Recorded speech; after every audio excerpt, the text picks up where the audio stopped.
Bonjour à tous, on est le lundi 20 février, j'espère que vous allez bien. Donc je vous retrouve pour un nouveau vlog, une nouvelle semaine. Et on va commencer par un petit point du week-end et une petite réception d'un gain que j'ai gagné à un concours. Donc voilà, j'ai préparé tout ce dont je veux vous parler aujourd'hui. Alors on va commencer par ce que j'ai gagné au concours, donc chez Lit et Nature, Cindy. Alors, c'est un compte que je suis depuis très longtemps. Et donc Cindy, elle nous a fait des... Lola, ça se mange pas.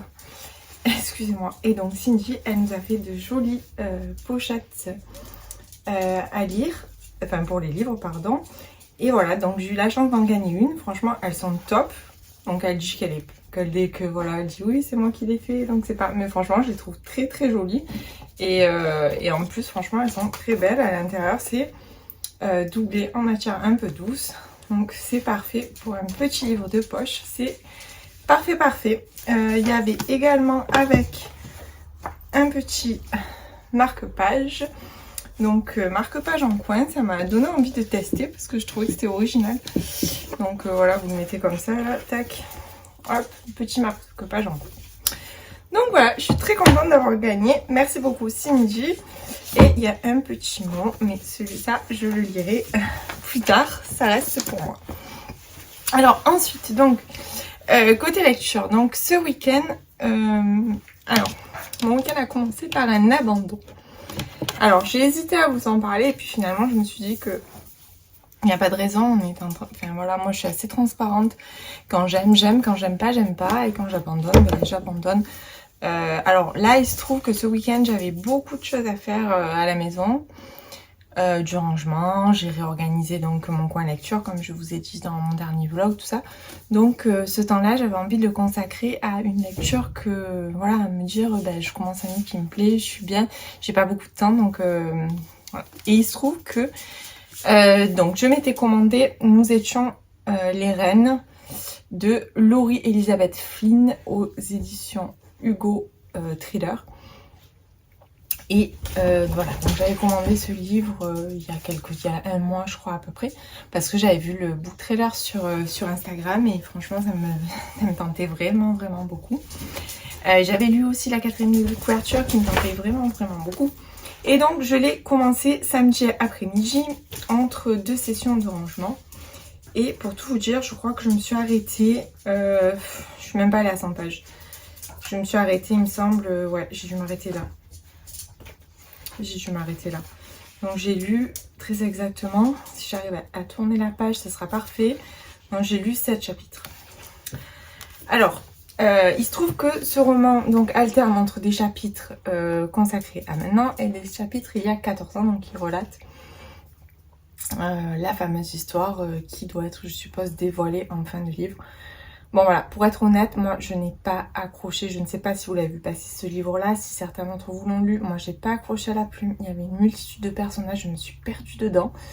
Et surtout, voilà, on va dire que la partie consacrée au passé, c'était sexe, drogue, alcool, jalouserie. Et là vraiment, je me suis dit, non je peux pas. J'y arrive pas. Alors pas que je sois du tout rebutée par ce genre de choses, parce que je lis des fois des livres où il y a des choses beaucoup plus trash. Mais là, je sais pas. Alors soit j'avais pas envie de ça, c'était peut-être pas le bon moment. Enfin, en tout cas, ça passait pas. Et comme je vous dis, j'avais pas énormément de temps pour lire. Du coup, j'ai lu 90 pages à peu près et j'ai arrêté.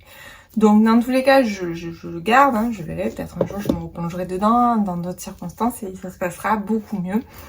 Mais là, en tout cas, une chose est sûre, c'est que ça ne l'a pas fait et que j'ai pas eu envie d'insister parce que, voilà, parce que j'avais envie de me consacrer à une lecture qui me faisait un peu plus envie, une lecture, voilà, dans laquelle je me sentais. Donc, du coup, j'ai commencé et j'ai lu en totalité Comme toi de Lisa Jewell, paru aux éditions Hauteville. Donc, je vais vous parler un petit peu de l'histoire. Donc, c'est un thriller psychologique. Alors, Ellie disparaît sur le chemin de la bibliothèque et ne rentrera plus jamais chez elle. Donc sa mère est totalement, sa maman donc qui a d'autres enfants, hein, c'est une fratrie de 3. Donc elle a une sœur, Anna, et un frère, Jake. Et Ellie, si j'ai bien compris, c'est la dernière. Donc voilà, elle ne rentrera plus jamais et sa mère est totalement brisée, totalement dévastée. Et on s'imagine très bien ce que peut ressentir sa maman, la perte d'un enfant. Je pense qu'il n'y a pas pire pour une mère et pour un père même, je pense. Donc sa mère, donc le couple explose, la famille se délite. Ben, vraiment, c'est pas cool.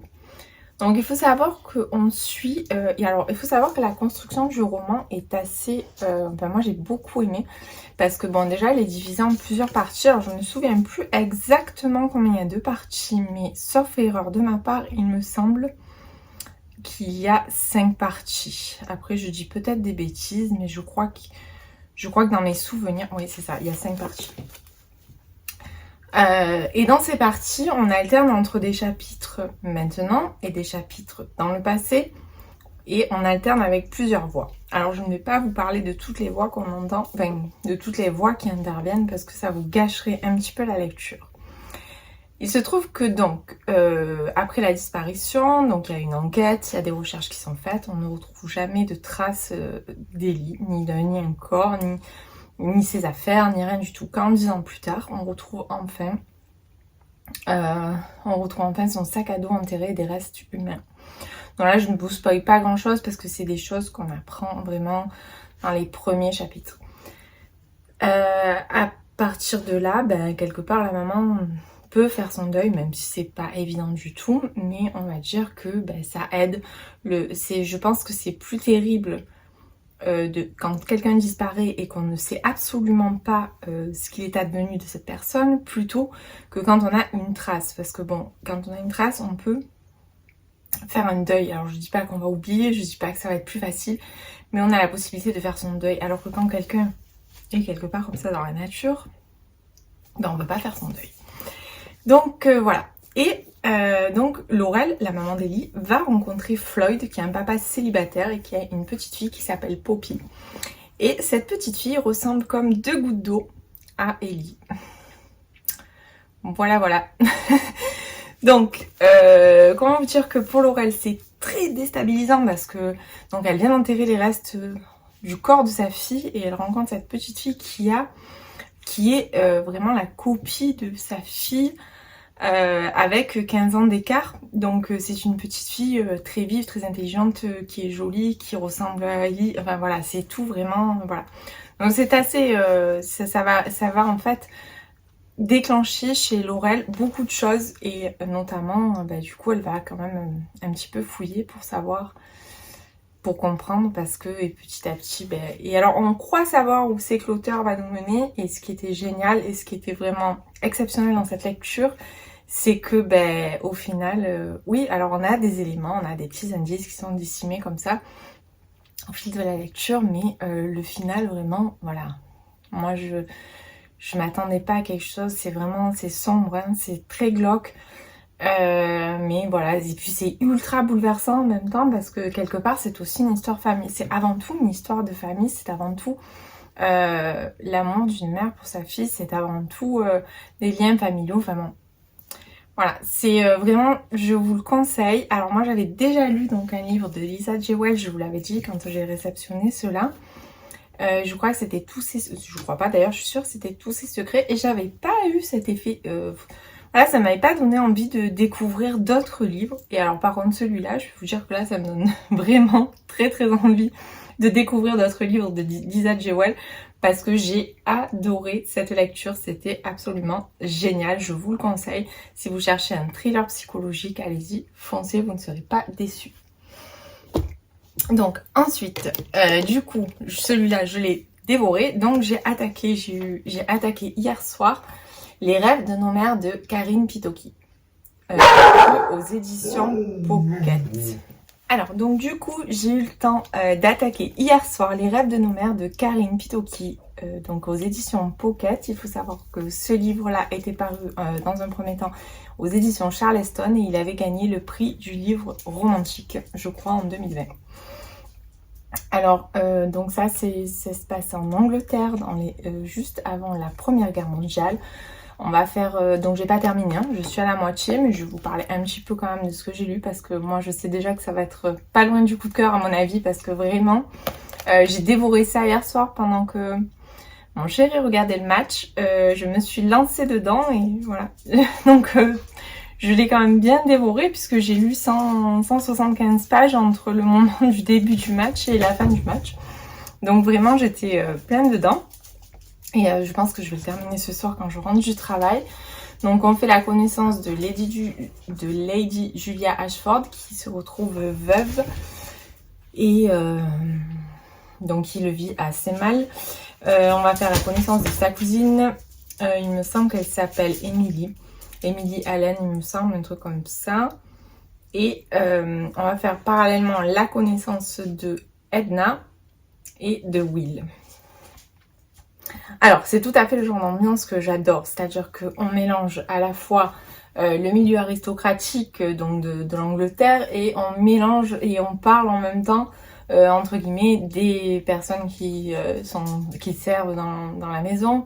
On parle par exemple de la famille Murphy, qui elle, c'est des Irlandais qui sont un petit peu, entre guillemets, la pègre de l'époque.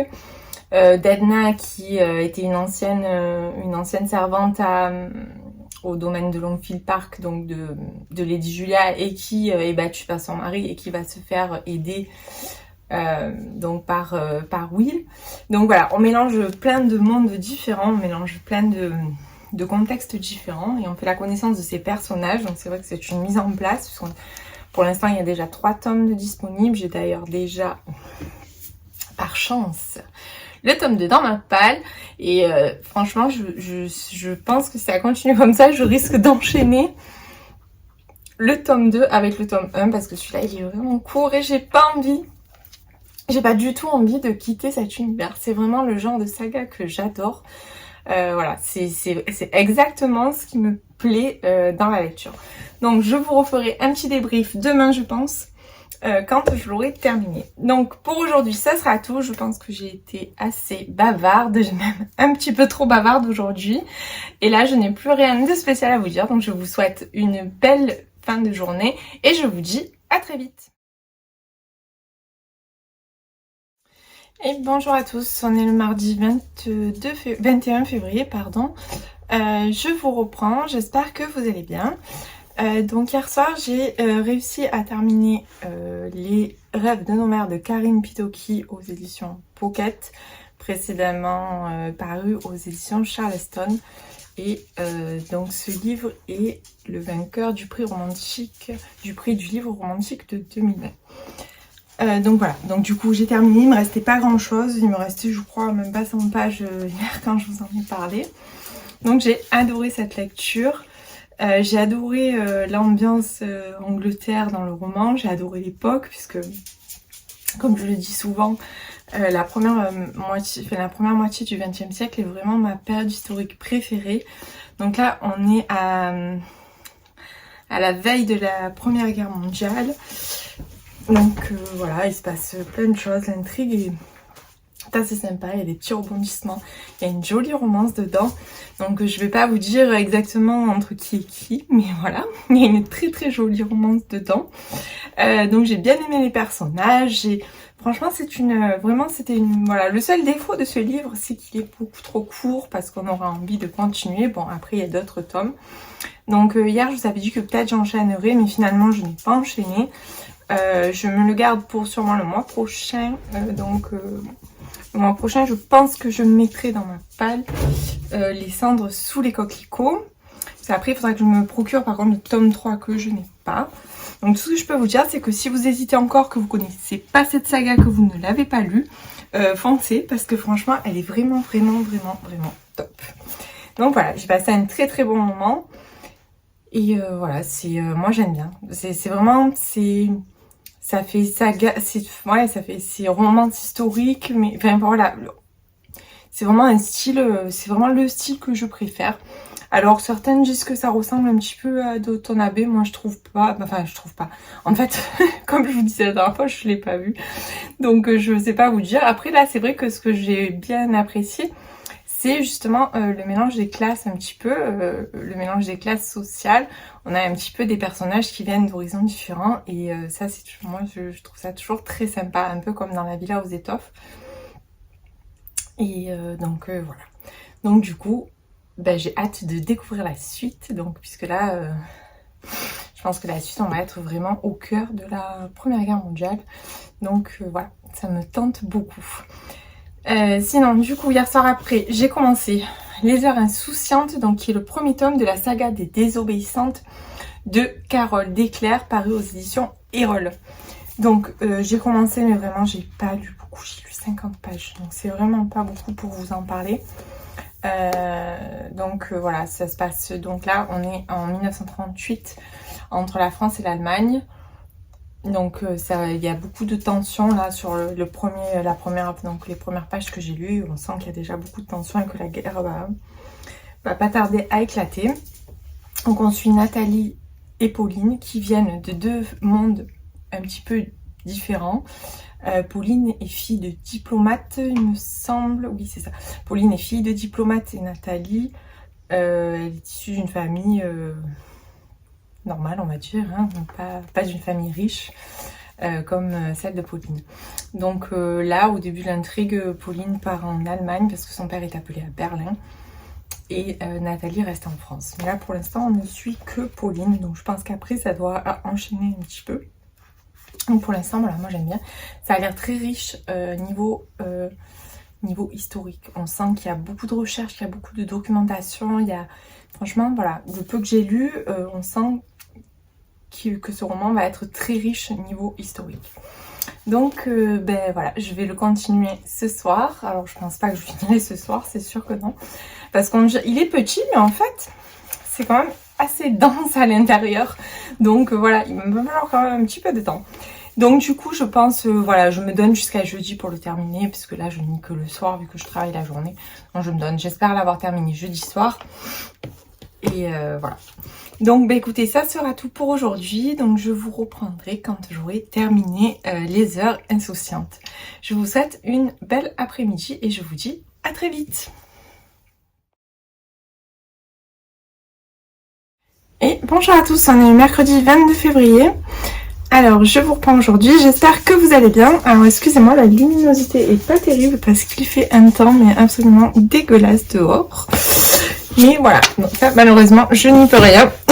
Alors, je vais peut-être essayer... attendez, hop, on va essayer ça. Ah voilà, c'est un petit peu mieux. Bon, désolée. Alors... aujourd'hui c'est un petit post de réception. Donc voilà, j'ai reçu un beau colis. Alors je sais de qui il me vient. Donc il me vient des éditions Faubourg Marigny, avec qui je suis partenaire cette année dans cette merveilleuse aventure de flamboyante. J'avoue, j'en reviens toujours pas. Je suis toujours autant heureuse de faire partie de cette aventure. Et donc voilà, j'attendais avec impatience ce colis. Alors, je vais vous dire donc ce qu'il contient. Donc, il y a deux colis. Donc, on a reçu la parution du mois de mars. Donc, c'est à paraître le 14 mars aux éditions Faubourg Marigny. Donc, c'est Là où sont des racines de Hélène Marie Wiesmann. Alors, je ne sais pas si vous connaissez l'auteur. Alors, celui-ci, c'est pas son premier roman, même si c'est... celui-ci, pardon, est son premier roman, même si c'est le troisième que la maison d'édition édite. Alors moi, j'ai lu de cet auteur La vie qu'on m'a choisie, et j'avais beaucoup aimé, même si c'était une lecture totalement bouleversante, qu'il y a même des passages où j'ai dû refermer le livre et faire une pause. Je ne sais pas si je l'ai sous la main pour vous le montrer, mais il faisait partie de mes coups de cœur, donc je vous en ai déjà parlé, parce qu'il faisait partie de mes coups de cœur de l'année dernière. Donc voilà, c'est la petite parenthèse. Donc celui-là, je l'attends avec impatience. Vraiment, vraiment. C'est un beau pavé. 490 pages, ouais. Donc, je vais vous lire la quatrième de couverture. Automne 1938. Pousse là où on t'a planté. Ce qu'a répété Oma à sa petite fille, Christine. Mais, à 17 ans, la jeune femme domestique sait qu'un monde inconnu et existant latent au-delà de son petit village allemand. Un monde qu'elle contemple à travers la musique, les livres et grâce à Isaac Bauman, le fils cultivé de la riche famille juive pour laquelle elle travaille. Pourtant, le futur qu'elle envisage avec Isaac s'annonce bien sombre. L'Allemagne s'enfonce dans le régime nazi, des affiches anti-juives apparaissent sur les murs, les rébellions sont réduites au silence et une nouvelle loi interdit à Christine de travailler chez les Bauman et d'avoir une relation amoureuse avec Isaac. Des raids aériens au rationnement, du départ forcé de son père aux atrocités de la Gestapo, Christine va affronter l'horreur pour sauver ce qu'elle aime. Tirée d'une histoire vraie, là où sont tes racines explore la réalité d'un village allemand pris dans les tourmentes de la guerre. Donc voilà, on est bien dans le thème de ce que j'aime beaucoup lire. Là, j'ai d'ailleurs enchaîné pas mal de livres sur, voilà, sur la première moitié du XXe siècle. J'aime beaucoup, j'aime toujours me plonger dedans, même si c'est souvent des lectures un petit peu difficiles et bouleversantes. Là, celui-là, je l'attendais vraiment avec impatience et en plus, ça se passe en Allemagne. Et ça, c'est ultra intéressant, je trouve, d'avoir un point de vue un petit peu différent, comme je dis à chaque fois. Je suis toujours contente de découvrir cette partie de l'histoire dans différents... nous serons donc en Allemagne. Et voilà. Donc, notez bien la date. C'est le 14 mars. Il sera disponible dans toutes les librairies. Regardez-moi cette couverture, comme elle est belle. Bon, enfin, de toute façon, Faubourg Marigny, ils font vraiment un travail éditorial qui est comme ça.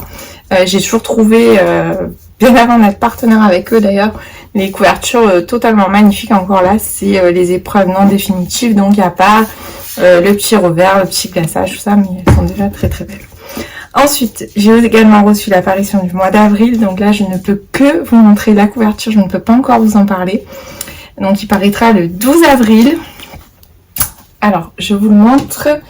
Voilà, donc c'est le traducteur des lettres d'amour de Line Kutzcake. Je sais pas, ouais, Kutzcake, je sais pas si je le prononce bien.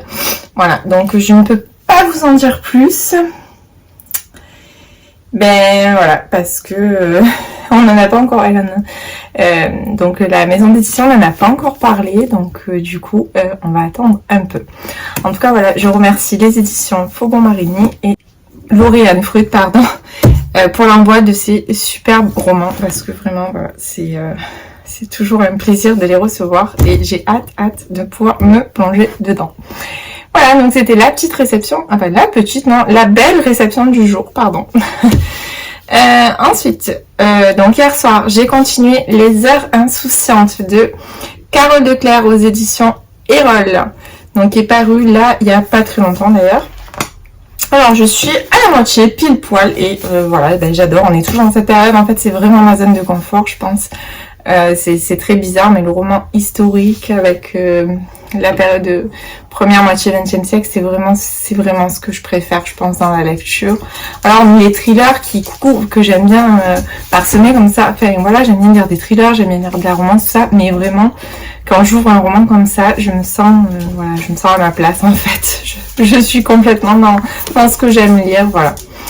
Donc, bah écoutez, j'adore, c'est très très bien documenté, l'histoire est très intéressante parce que justement, donc là on est un petit peu avant que la guerre éclate, donc en fait, puisque je crois que ça démarre en 1938 il me semble, et du coup c'est super intéressant en fait de voir tout ce qui se passait en Allemagne et sûrement en France déjà aussi, mais voilà c'est vraiment très intéressant d'assister à cette montée du nazisme, à tout ce qui concerne la...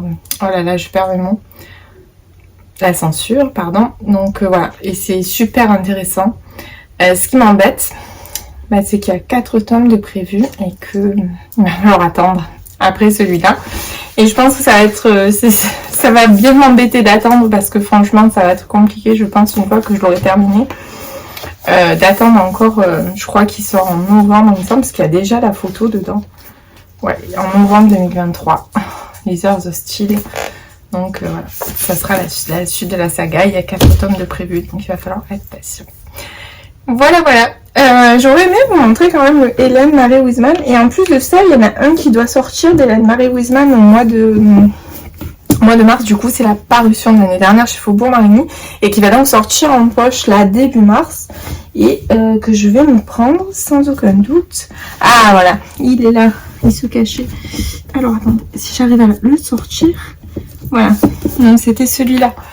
Hélène Marie Wiesmann, La vie qu'on m'a choisie. Celui-là vraiment, il est absolument magnifique. C'est une histoire qui est bouleversante, mais à tellement de niveaux que je vous en avais parlé dans mon bilan si vous voulez regarder, ou sinon vous avez mon retour sur Instagram. Et vous verrez vraiment ce livre, c'est une pépite. Alors par contre, âme sensible, voilà, préparez-vous. Moi je sais que pourtant j'ai l'habitude de lire des choses des fois, mais alors là il y a vraiment des scènes, des passages qui m'ont retourné l'estomac, où je pleurais, j'ai fermé le livre et j'ai dit bon, on le reprendra plus tard parce que c'était vraiment très très dur. Donc voilà, et le suivant, donc c'est Ce qu'elle a laissé derrière elle, donc qui est sorti l'année dernière et qui va sortir en poche. Donc dès qu'il sort en poche, je vais me le prendre. Donc voilà. Voilà, c'était la petite parenthèse sur cette auteure que j'ai découverte grâce aux éditions Faubourg-Marigny et que je suis vraiment contente de lire à chaque fois parce que c'est vraiment bien. Donc autant vous dire que Là où sont tes racines sera sans aucun doute une de mes prochaines lectures. De toute façon, il faut que je le lise avant le 14 mars. Donc voilà, je ne vais pas traîner, surtout qu'il est quand même assez volumineux. Donc il se pourrait bien qu'il m'accompagne ce week-end. Bon, voilà, j'ai assez parlé encore pour aujourd'hui. Je deviens de plus en plus bavarde et je suis désolée. Donc voilà, bah écoutez, je vous reprendrai sûrement en fin de semaine. Alors pas demain parce que j'aurai pas terminé, donc à moins que j'ai un colis dans la boîte aux lettres, mais sinon je vous reprendrai avant le week-end pour vous faire mon rapport complet sur les heures insouciantes. Je vous souhaite une belle après-midi, à très vite. Et bonjour à tous, on est le vendredi 24 février. Donc je vous reprends parce que avant-hier, donc j'ai terminé le tome 1 de la saga des désobéissantes qui est donc Les heures insouciantes de Carole Declercq aux éditions Erol. Alors comme je vous le disais, c'est un roman qui traite, donc on se situe en 1938, donc juste avant la Deuxième Guerre mondiale. On assiste donc à la montée de tous les conflits qui vont conduire à cette inévitable guerre. Et tout ça aux côtés de Pauline qui est fille de diplomate et de Nathalie qui est issue d'une famille noble mais totalement désargentée. Donc c'est deux tempéraments complètement différents. Pauline est plutôt de nature assez réservée, elle se plie pas mal à ce que lui impose sa famille, enfin bon voilà. Alors que Nathalie est beaucoup plus volubile, va prendre beaucoup plus de place quelque part un petit peu. Moi en toute honnêteté j'ai un peu plus accroché avec Pauline, même si j'ai bien aimé le tempérament de Nathalie. Voilà, j'ai bien aimé le personnage de Pauline qui est à la fois sage et pas tant que ça finalement. On se rend compte que voilà, c'est pas forcément, elle n'est pas aussi sage que ce qu'on s'imagine. Donc voilà, c'était très agréable, c'est vraiment un roman que j'ai beaucoup aimé. Comme je vous l'ai dit, j'adore cette période, alors je me répète, je sais, mais voilà, c'est une période sur laquelle j'aime beaucoup lire. Là en plus, donc on navigue entre la France et l'Allemagne, donc ça nous permet entre Paris et Berlin, donc ça nous permet entre guillemets d'avoir un petit peu les deux sons de cloche. On voit comment le conflit, on voit quelque part un petit peu ce qui a conduit à cette guerre. Et c'est ça qui était intéressant justement, c'est que c'est un peu avant la guerre. Donc il se trouve que bon bah Pauline en fait quand elle est à Berlin, elle va faire la rencontre d'un Allemand qui est éditeur. Et voilà, ben, je vous en dis pas plus en fait, voilà, vous découvrirez, bon ça sent un petit peu la petite romance. Donc voilà, c'est ça que j'ai bien aimé aussi dans cette lecture au final, c'est que j'ai tout retrouvé. J'ai retrouvé de la romance, j'ai retrouvé de l'amitié, j'ai retrouvé la période historique, et puis alors par contre voilà, à chaque fois, mais je le dis à chaque fois, mais la condition des femmes, mon Dieu. Mais heureusement que ça a évolué, parce que là vraiment, et pourtant on n'est pas loin, on est en 1938, c'est-à-dire il n'y a même pas 100 ans. Puisqu'on est en 2023, donc voilà, on n'est même pas à 100 ans et on se rend compte que il y a eu vraiment un bond énorme entre cette période-là et maintenant. Et ça me fait toujours la même impression quand je lis un roman. C'est un peu ce que j'aime d'ailleurs, ce que j'aimais bien dans le personnage de Nathalie, c'est que Nathalie a un peu ce côté un petit peu féminin, et il y a un peu de féminisme en elle, alors que Pauline est beaucoup plus docile, on va dire, voilà. Mais voilà, donc je vous conseille bien évidemment de découvrir Les Heures Insouciantes, qui est le premier volet de cette saga des obéissantes, pardon, et de Carole Leclerc chez Erol. Et je vous le conseille vraiment si vous aimez les romans historiques, vous ne serez pas déçus. Il est très très bien documenté et l'histoire est très sympa. Donc voilà, ça sera tout pour celui-là. Et sinon, hier soir, donc j'ai commencé Ils sont chez nous de Lisa Jewell aux éditions Hauteville. Alors pour l'instant, j'ai pas lu grand chose, j'ai lu même pas 100 pages, je me suis arrêtée à la page 89. Je vais quand même vous lire la quatrième de couverture. Ne laissez pas entrer le loup dans la bergerie. 3 cadavres et un bébé abandonné. C'est la macabre découverte que fait la police dans une demeure de Chelsea. Faute de preuves, on privilégie la piste d'un suicide collectif et l'affaire est classée. Pourtant, avant l'arrivée des autres, la famille Lance coulait des jours heureux. Mais il y a des invités qui ont tendance à s'éterniser et certains ne repartent jamais. Le jour de ses 25 ans, Libby hérite de la maison où elle a été retrouvée bébé. Bien décidée à percer le mystère de ses origines, la jeune femme mène l'enquête au 16 Shane Walk. Mais est-elle prête à découvrir l'effroyable secret qu'on lui cache depuis sa naissance? Elle ignore encore que quelqu'un, quelque part, donnerait cher pour la retrouver. Donc du coup, comme je vous disais, j'ai démarré, j'ai lu à peu près, ouais, je me suis arrêtée à la page 88, donc ça fait 14 chapitres. Alors les chapitres sont courts, ça j'aime beaucoup, c'est assez, ça donne un certain rythme à la lecture, un petit peu comme dans Comme toi que j'ai lu le week-end dernier. Donc vous allez vous dire, elle enchaîne les Lisa Jewell, oui, voilà, parce que j'avais pris les deux et du coup j'avais envie de les découvrir. Alors, dans celui-là, il y a quand même un petit côté un peu... Alors, je ne sais pas où ça va nous mener, hein, parce que comme je vous dis, je démarre à peine, mais c'est vrai qu'il y a un petit côté un peu malsain. Alors, je sais pas où ça va aller. J'avoue qu'il y a quelques chapitres qui m'ont un petit peu... pas dérangé, mais... Je sais pas, c'est pas des choses... Enfin, je sais pas comment expliquer, mais c'est assez... L'ambiance est assez bizarre dans ce livre. Mais voilà, je suis curieuse d'aller jusqu'au bout, parce que voilà, quand je vois marqué, j'ai retenu mon souffle jusqu'à la dernière page. Cette histoire immersive à la construction sophistiquée fait froid dans le dos, une atmosphère aussi sombre que fascinante et un dénouement qui laisse sans moi un tour de force. Donc voilà, j'ai hâte d'arriver à la fin et de voir un petit peu où ça va nous mener. Donc bah écoutez, je vais clôturer ce vlog pour cette semaine parce que je ne pense pas que j'aurai plus à vous dire demain. Et comme vous le savez, je vous publie mon vlog tous les dimanches. J'ai essayé de me tenir à ça, c'est assez pratique pour moi. J'espère que ça vous convient d'ailleurs. Donc bah, je vous donnerai la suite dans mon prochain vlog la semaine prochaine. Bah écoutez, je vous remercie si vous êtes arrivés jusque là, si vous avez suivi la vidéo en entier, j'espère que ça vous a plu. N'hésitez pas à laisser un petit commentaire ou un petit like et voilà, si ma chaîne vous plaît, pourquoi pas vous abonner, ça fait toujours plaisir. Bah écoutez, je vous dis encore un grand merci et à la semaine prochaine. Bye bye!